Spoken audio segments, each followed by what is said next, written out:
Vous ne savez pas d'où vient votre propre impulsion. Et c'est pour cela que vous enchaînez régulièrement dans votre vie des échecs, à tous les niveaux d'ailleurs.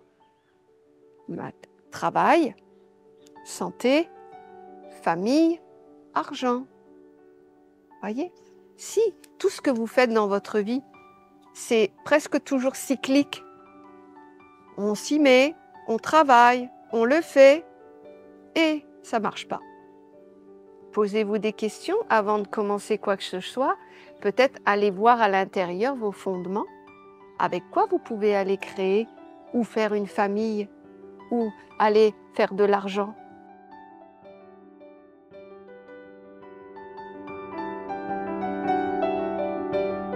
Si vous êtes dans la peur, vous êtes rattaché à la matière. Si vous ne savez pas ce que vous voulez, la matière vous dira ce que vous voulez. C'est pour ça que peut-être que vous ne vous en apercevez pas, mais ce qui a été proposé dans l'école d'Isis, c'est la réponse à tout ça. C'est à se récupérer intérieurement pour pouvoir fonctionner demain. Je vous donne un petit exemple.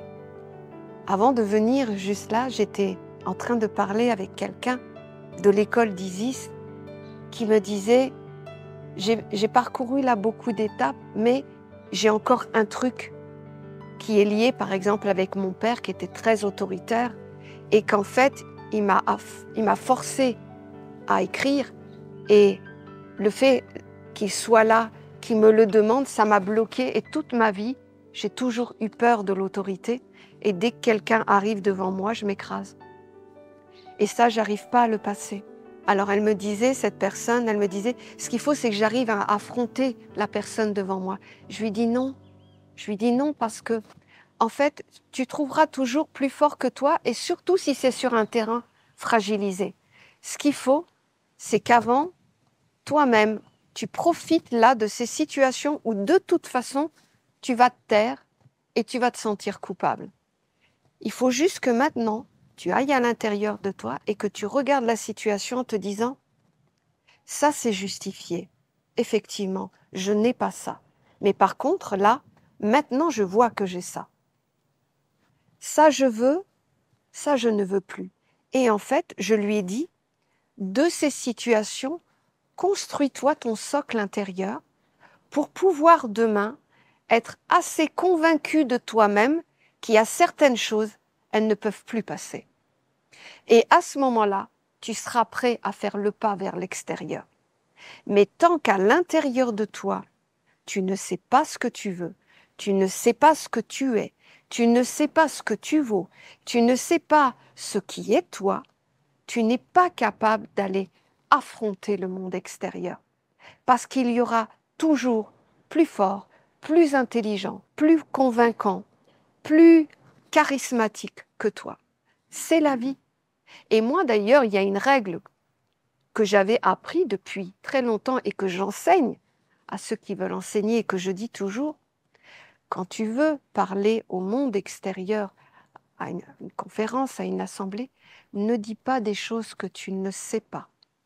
Parce qu'en face de toi, il y a forcément quelqu'un qui sait plus que toi sur ce sujet. Et si tu n'es pas capable de répondre, tu perds toute ta crédibilité et ton authenticité. Et c'est fini. C'est-à-dire qu'en fait, tu n'auras pas le temps d'éclore que déjà tu es mort dans ton œuf. C'est-à-dire que ne dis pas des choses que tu ne vis pas, que tu ne comprends pas et que tu n'as pas intégrées. Ne va pas vers l'autre si toi-même intérieurement, tu n'as pas créé ton socle sur lequel tu peux te dire ça me tient en arrière-plan. Mes convictions, ce que je viens de comprendre, ce que j'ai constaté, ce que j'ai vu, que j'ai acquis. Et que si j'ai quelqu'un même de charismatique, de fort et de puissant devant moi, je vais être capable de dire sûrement que tu as raison, mais, je sais quand même que moi, j'ai acquis ça, j'ai ça et ça m'appartient. Ce qui fait première victoire sur ton premier pas. Tu vas pas dire j'ai réussi, tu vas pouvoir dire mais,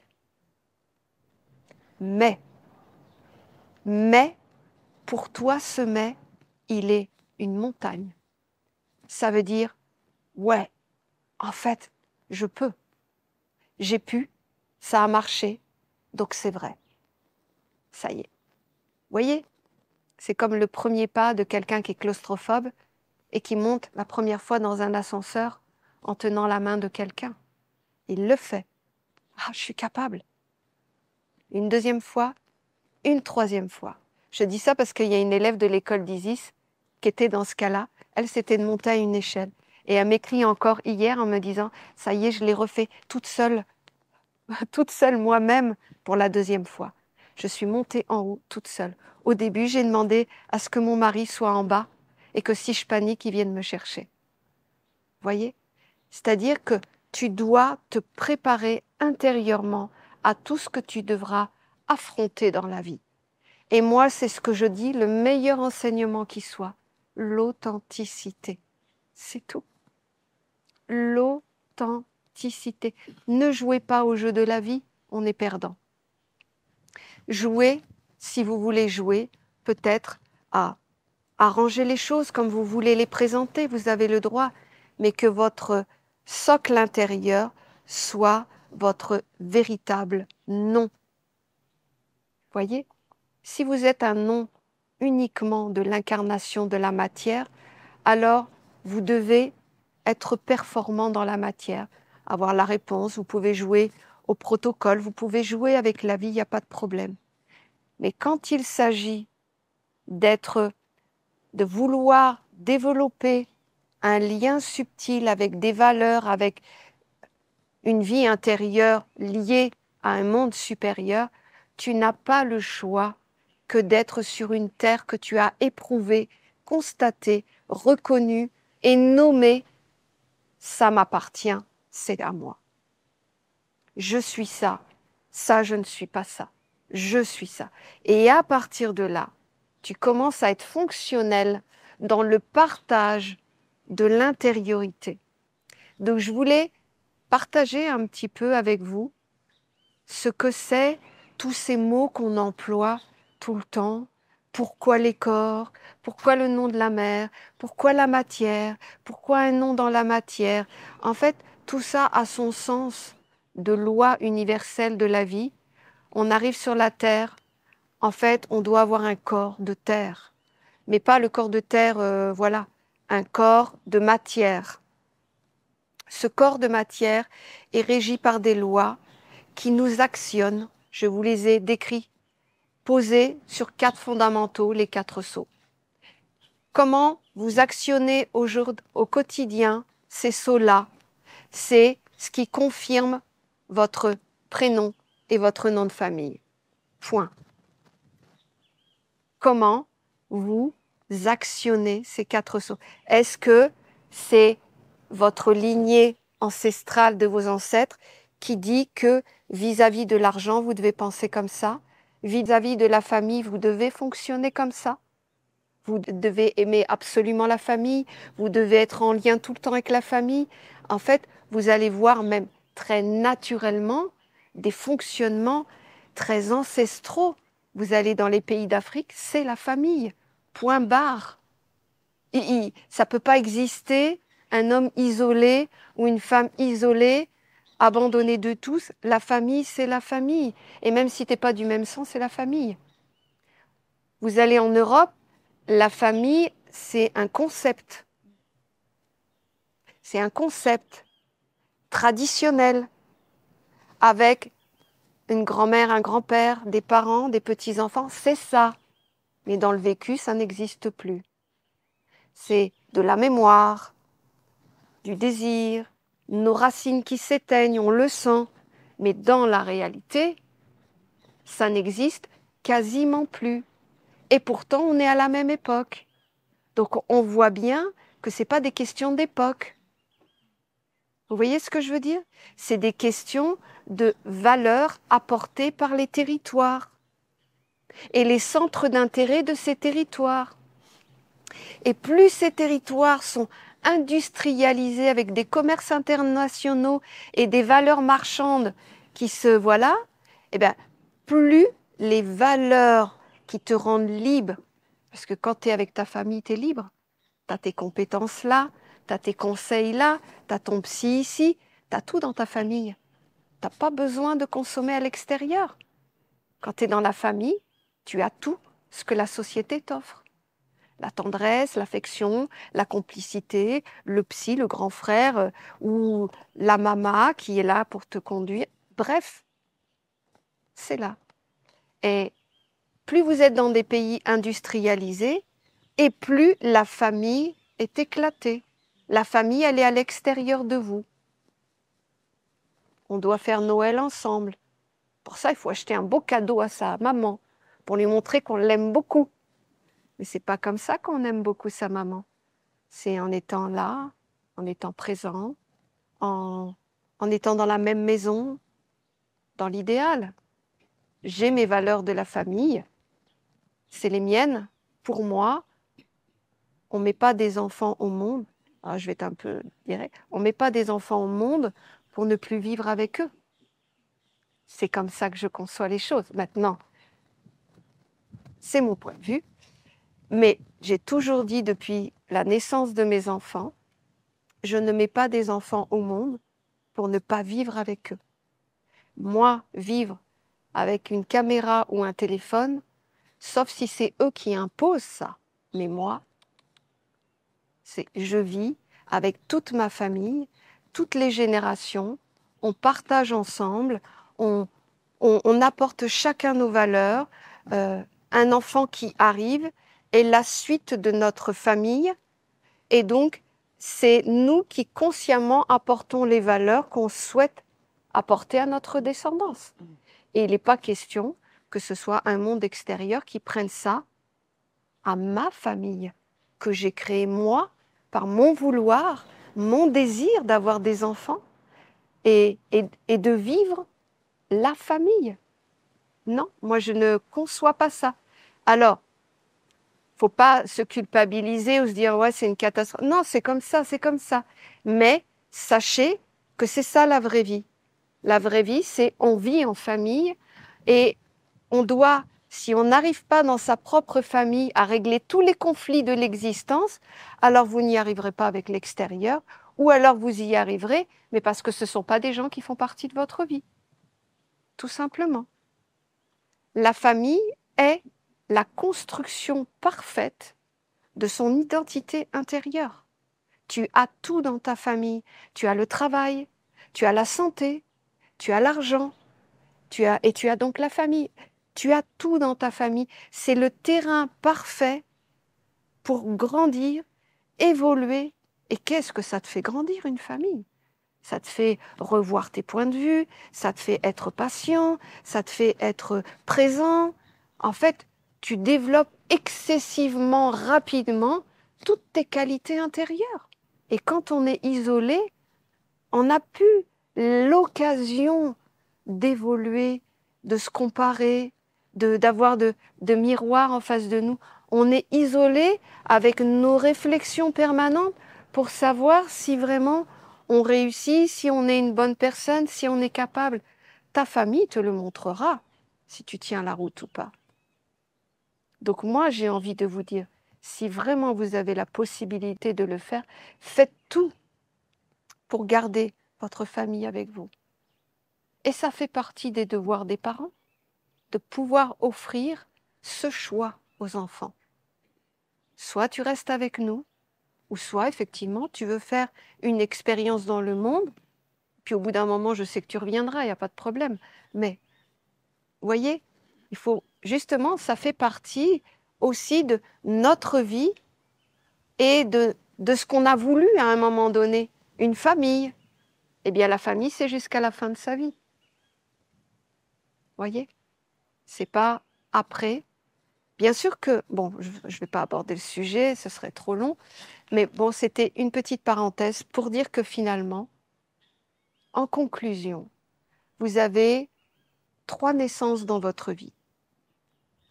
Vous allez avoir plusieurs étapes dans votre vie qui va à chaque fois vous dématérialiser, c'est-à-dire abandonner des choses futiles à votre vie et toujours aller vers des essentiels. C'est la vie qui va vous conduire et pour ça, vous allez avoir 4, 5 étapes dans votre vie. À vous de répondre correctement à ces étapes.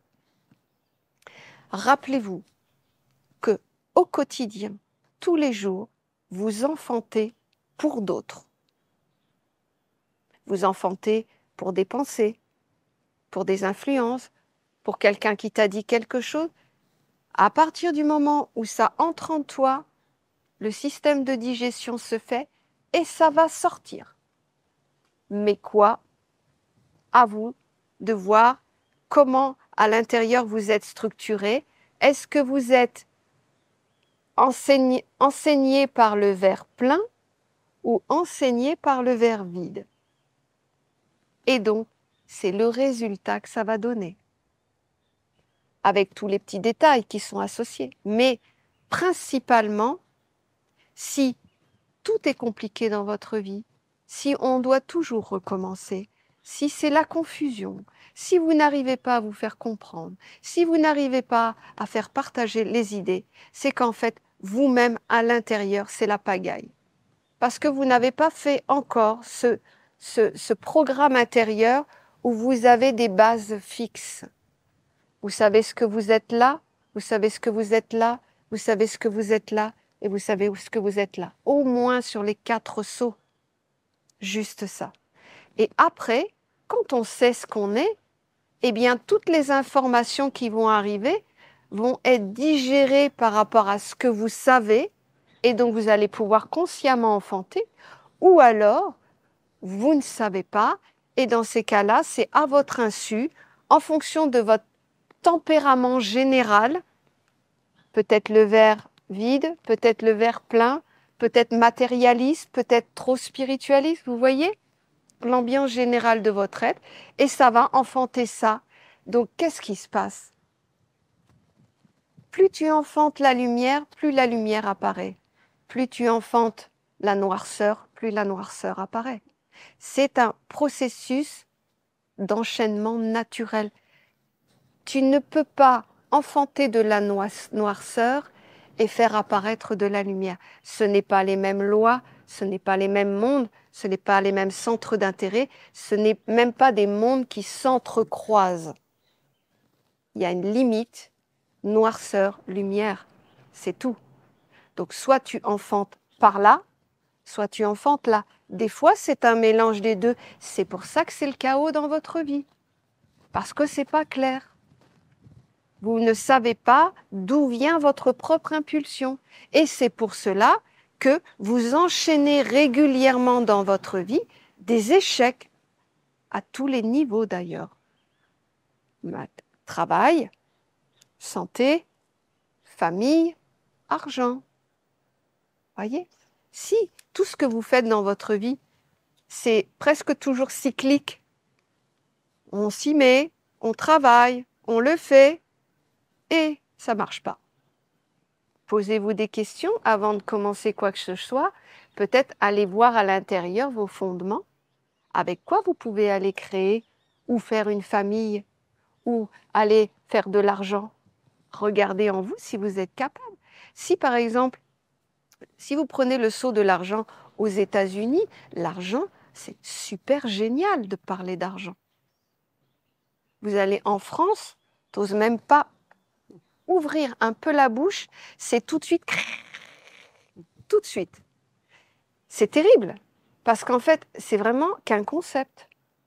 Parce que tu vas aux États-Unis, tu lui dis, voilà, je suis cadre dans une entreprise, je gagne 200 000 $ par année.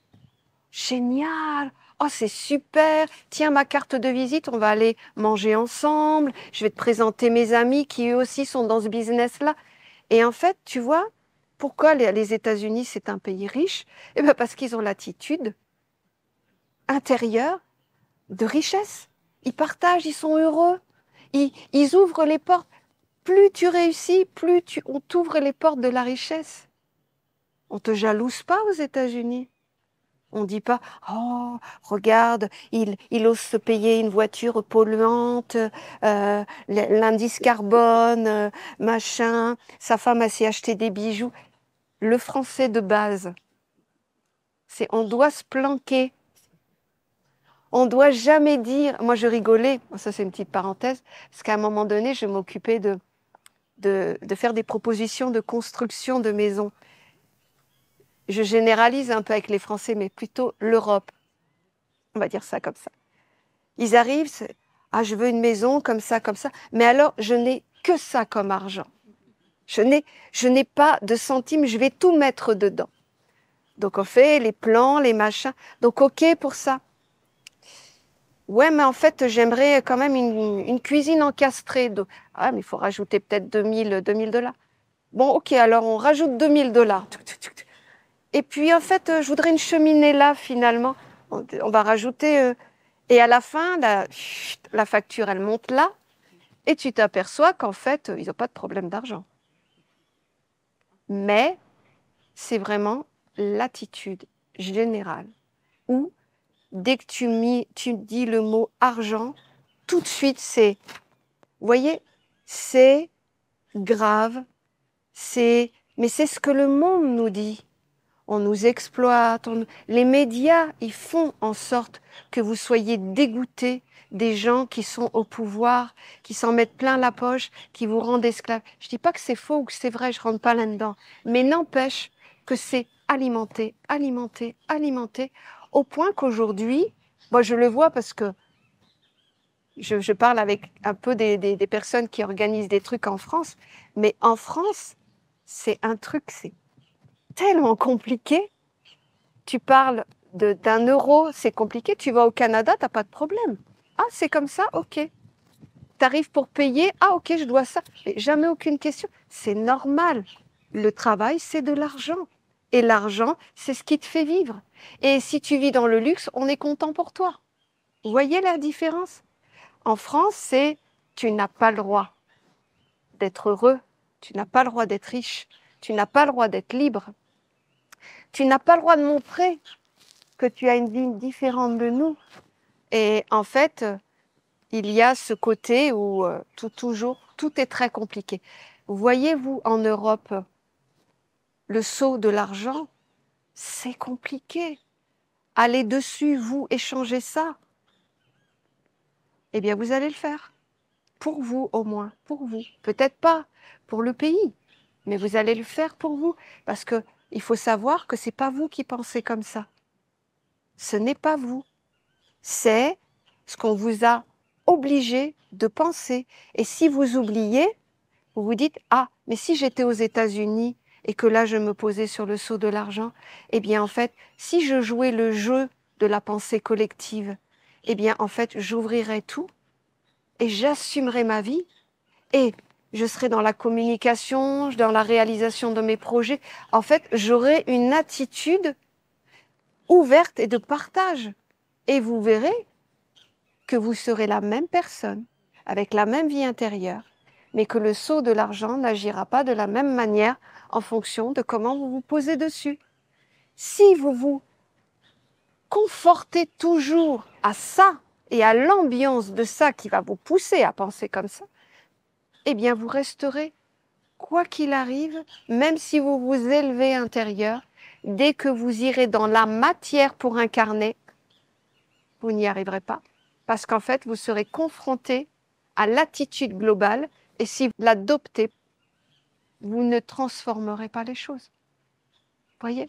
Donc c'est vraiment tout d'abord de l'intérieur. Vous créez tout de l'intérieur. Sachez que votre intérieur, c'est ce qui enfante votre vie. Donc rappelez-vous que tout ce que vous faites dans la vie passe par votre digestion et rend un résultat. Donc ce n'est de la faute de personne la vie que vous avez. La vie que vous avez est votre digestion. Est-ce que vous avez été passif? Est-ce que vous avez subi des choses? Évidemment. Mais ça ne peut s'arrêter que là. Ça ne peut pas être à cause des autres. C'est juste à cause de votre passivité, de votre non-recherche de savoir véritable, derrière les choses, que vous vous êtes satisfait de ce qu'on vous a dit, de ce qu'on vous a enseigné, et que vous avez pris les choses comme ça, brutes, comme une règle, comme une loi, on vous a dit et vous l'avez pratiqué. Et c'est ce qui fait qu'aujourd'hui, eh bien, vous avez enfanté des choses stériles, qui n'aboutiront pas, qui iront juste à la matière. Mais pour vous, stériles, vraiment. C'est pour ça que vous devez reprendre votre pouvoir créateur, votre possibilité d'enfanter au quotidien, de façon à ce que vous fassiez le choix de votre digestion. La pensée qui arrive, quel monde tu vas alimenter en toi? Si tu vois que c'est une pensée négative, il vous est juste demandé une chose. Tu la digères ou pas, cette pensée? Personne ne va le faire à votre place, ça. Hein. Ce choix de ruminer avec cette pensée. Personne ne va le faire à votre... Il n'y a pas des mondes angéliques qui vont arriver et qui vont vous enlever cette pensée négative en vous. C'est votre part et c'est votre job. Votre corps, vous l'avez avec vos 4 corps et vous connaissez la loi du corps d'air. Une pensée, comment l'arrêter? Je vous l'ai appris avec l'école d'Isis. Je vous ai appris à ce que la pensée s'arrête au niveau du mental, mais qu'elle ne rentre pas dans votre digestion.